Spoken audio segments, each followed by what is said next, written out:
안녕하세요. 매일 아침 말씀 묵상에 오신 여러분을 진심으로 환영합니다.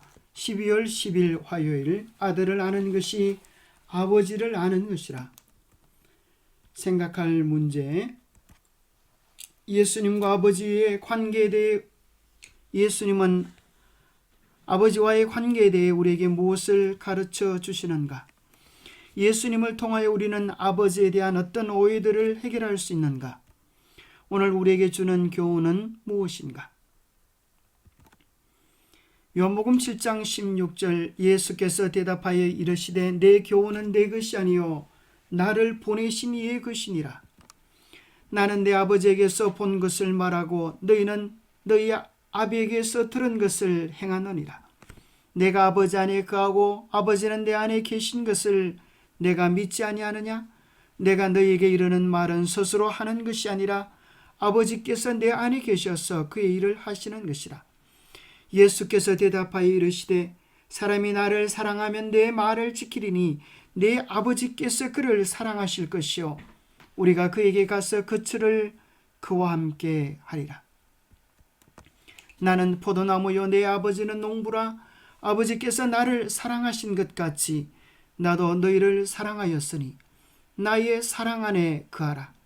내가 아버지의 계명을 지켜 그의 사랑 안에 거하는 것 같이 너희도 내 계명을 지키면 내 사랑 안에 거하리라.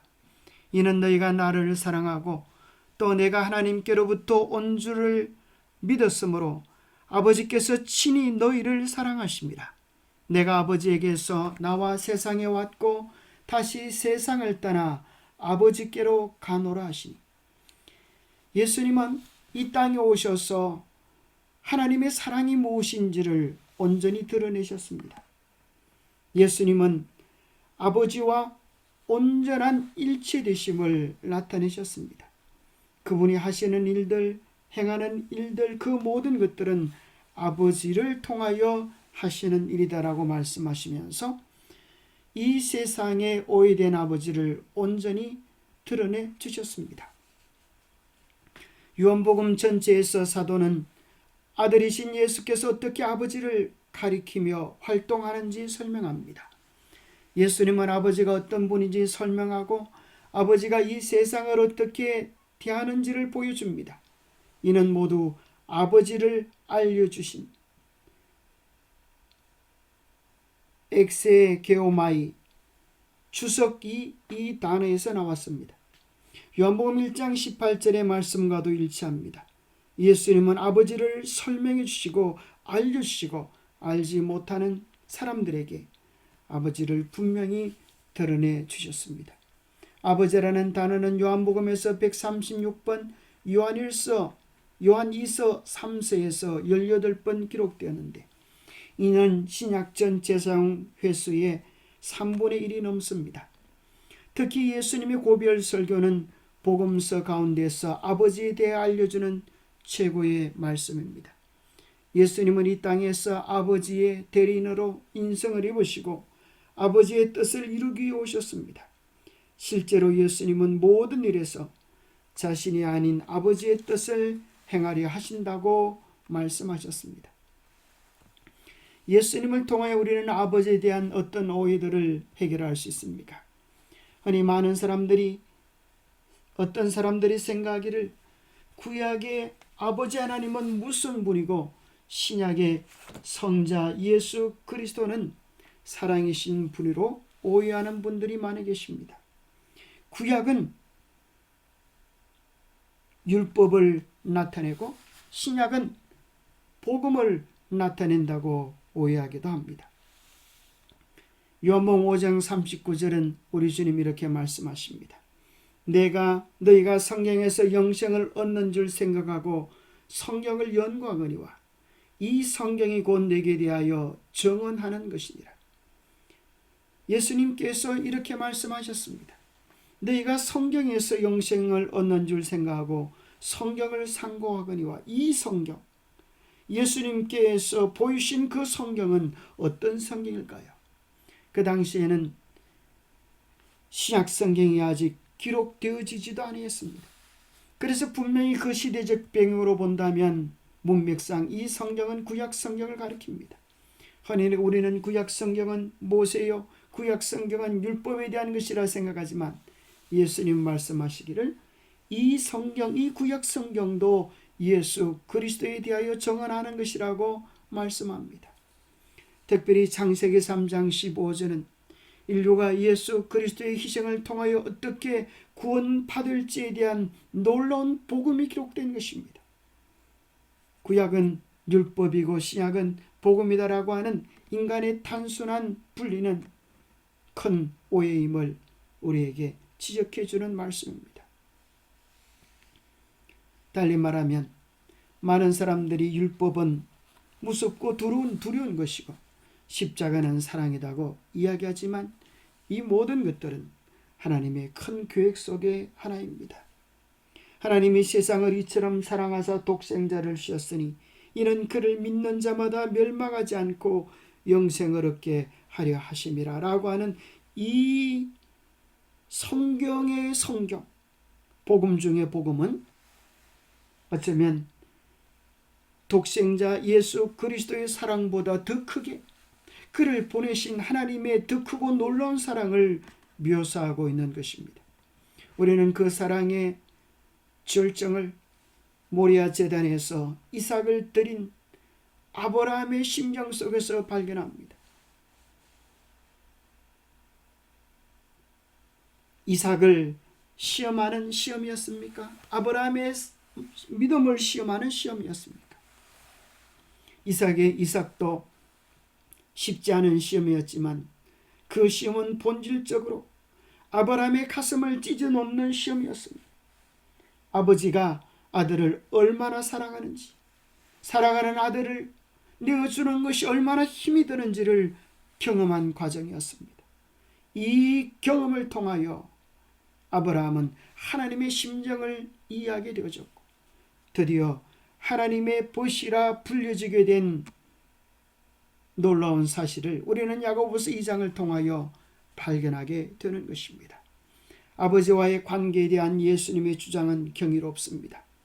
그분은 자신의 모든 가르침이 아버지의 가르침이며 자신이 말하는 모든 것은 아버지에게서 직접 들은 것이라고 말씀하십니다. 자신을 믿는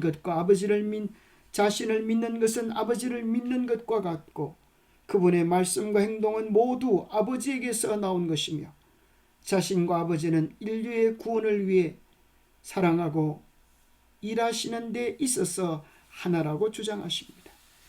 예수님과 하늘에 계신 아버지의 친밀함에 대한 얼마나 강력한 정언입니까? 아버지와 아들은 온전히 하나이셨습니다.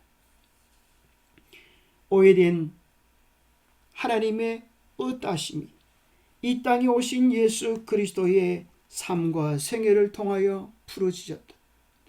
이 세상에 오해된 그리스도의 모습을 바르게 풀어주기 위하여, 그 오해를 풀기 위하여 하나님은 우리를 우리의 마을로 보내십니다. 예수께서 또 이르시되 너희에게 평강이 있을지어다. 아버지께서 나를 보내신 것 같이 나도 너희를 보내노라. 너희는 우리로 말미암아 나타난 그리스도의 편지니 이는 먹으로 쓴 것이 아니요 오직 살아계신 하나님의 영으로 쓴 것이며 또 돌판에 쓴 것이 아니요 오직 육의 마음판에 쓴 것이라. 우리는 우리의 삶의 현장으로 보내어진 그리스도의 편지임을 기억해야겠습니다. 우리의 삶으로 연출되어지는 하나님은 혹시 인색하고 이기적이고 까다롭고 자기만 하는 그런 하나님은 아니십니까? 우리는 이웃의 어떠한 사랑을, 어떠한 하나님의 모습을 나타내고 계십니까? 특별히 참으로 헥소고지는 유명한 실화를 다룬 영화이지 않습니까? 하나님의 사랑이 무엇인지를, 예수님이 어떤 분이신지를 많은 사람들에게 삶으로 연출한 진실된 재림신자 도스의 이야기입니다. 전쟁터에서 죽어가는 사람들을 위하여 자기 목숨도 아끼지 아니하고 한 명만 더, 제발 한 명만 더 건지겠다고 자기 목숨을 아까워하지 아니하고 건져낸 도스. 그는 정말 우리를 살리기 위하여 애쓰시는 그리스도의 심정을 묘사해주는 그리스도의 온전한 편지가 아닙니까? 영세전에 수립된 계획, 내 때가 아직 이르지 못하였나이다라는 말씀은 지상생애의 그리스도의 모든 행위는 영세전부터 수립된 계획을 성취하신 것임을 가리킨다. 예수께서 이 땅에 오시기 전에 그 모든 내용의 완전한 계획이 주어져 있었다. 그럼에도 예수님은 사람들 가운데서 행하실 때에 아버지의 뜻을 따라서 한 걸음씩 인도함을 받았다. 그는 정한 때 행동하시는 것을 주저하지 않으셨다. 예수님은 그같이 순복하심으로 때가 이르기까지 기다리셨다. 기도하겠습니다. 하나님 아버지, 참으로 이 땅에 오셔서 하나님이 어떤 분이신지 오해된 하나님을 바르게 나타내셨던 예수님처럼 우리도 이 세상에서 오해되어지고 조롱받고 멸시받는 상처받은 예수 그리스도의 모습을 세상에 온전히 드러낼 수 있도록 도와주시옵소서. 예수님의 사랑, 예수님의 심정, 예수님의 복음이 우리의 삶을 통하여 나타내질 수 있도록 이기심이 죽게 하시고 욕심이 죽게 하시고 자가 죽게 하시고 교만이 무너지게 하시며 오직 주님이 우리의 왕이 되셔서 우리의 통치자가 되셔서 세상에 주님의 어떠하심을 드러낼 수 있도록 축복하여 주시옵기를 우리 주 예수 그리스도 이름 모자하여 간절히 간구하옵나이다. 우리의 삶이 세상에 보내어지는 아름다운 그리스도의 소개장이 되기를 축복합니다. 감사합니다.